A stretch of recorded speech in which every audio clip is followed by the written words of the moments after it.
আসসালামু আলাইকুম অসমবাসী তথা বিটিআৰবাসী সকলোকে মই ইছলাম ধৰ্মাৱলম্বী লোকসকলক মই পবিত্ৰ ৰমজান মাহৰ শুভেচ্ছা জনাইছোঁ।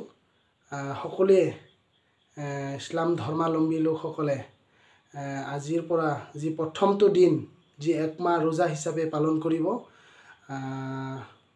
আৰু এই ৰমজান মাহ হিচাপে যি পালন কৰিব মই ইছলাম ধৰ্মাৱলম্বী লোকসকলক মই আন্তৰিক তথা অভিনন্দন তথা শুভেচ্ছা জ্ঞাপন কৰিছোঁ।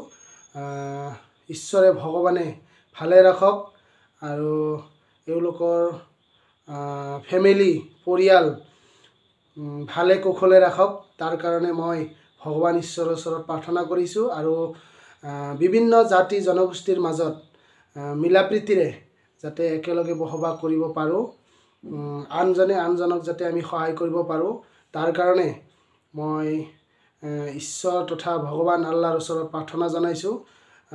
বিটিআৰ অঞ্চলত বিভিন্ন জাতি জনগোষ্ঠী একেলগে বসবাস কৰোঁ আৰু এই ৰমজান মাহৰ দ্বাৰাই যাতে আমি সমগ্ৰ অসম তথা বিটিআৰত যাতে আমি